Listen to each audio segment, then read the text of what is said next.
This is very, very interesting, but not surprising. It is reported that Apple spends more than $300,000 on annual and personal security for CEO Tim Cook. Now, this guy seems like a very likable character, great product.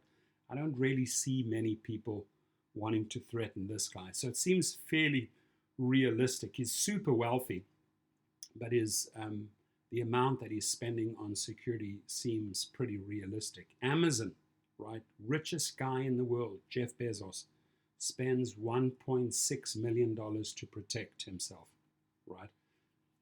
I would expect that figure to be 10 times higher, right? Oracle spends $1.6 million to protect CEO Larry Ellison. Google's parent company, Alphabet, spends $600,000 protecting CEO Sundar Pichai. Seems like a very likable person. He doesn't burn bridges. He's always smiling. He's always nice in his meetings. So, sure, he spends $600,000, but he's not a person that has to probably go out and spend 3 times that much. Now, this is the one that should surprise everyone, or shouldn't surprise everyone. Uber spends $2 million to protect CEO Dara Khosrowshahi. Dara Khosrowshahi earns about $45 million a year. His wealth is far, far less than any of those others. Tim Cook, Jeff Bezos, Larry Ellison, or Sundar Pichai, right? Far less, but he spends the most money on security. Why?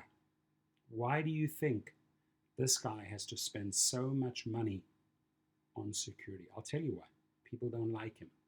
He's not a liked person around the world, no matter where he goes, right?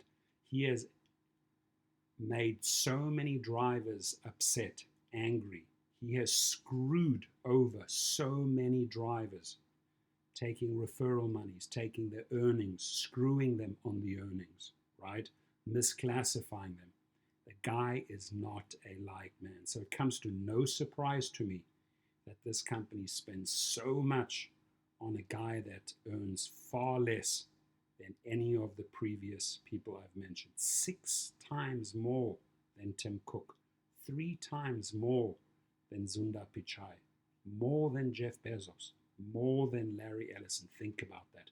Now, for some, executive protection may include bodyguards for not only the executives but key families, security systems, drones for patrolling the executives' homes, armored cars, extensive electronic privacy measures to prevent data hacks.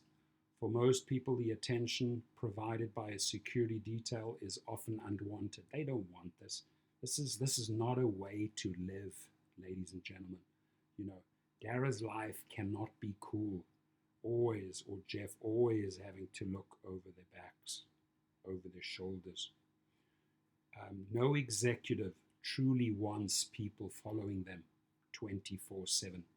Executive security may be inconvenient and feel somewhat intrusive, but it's a necessary inconvenience and expense for those that face serious threats. Executives face real danger, and Silicon Valley is no stranger to threats, right? There have been some horrible things in the past that happened to some CEOs in Silicon Valley. Now, a lot of my clients, I don't have to provide security, but once in a while, if they're rock groups or hip hop stars or rap stars, I'll get bodyguards sometimes even armed security, right? And you've got to make sure that they're safe at all times, especially if you have well-known actors and actresses as clients. So sometimes I provide the security. I know a lot about this topic, having lived in South Africa.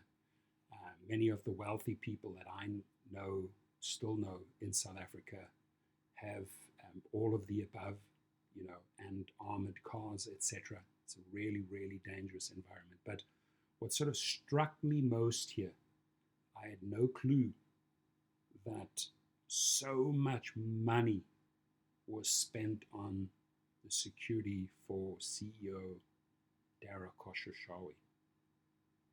And again, I'm not surprised. Your comments, please.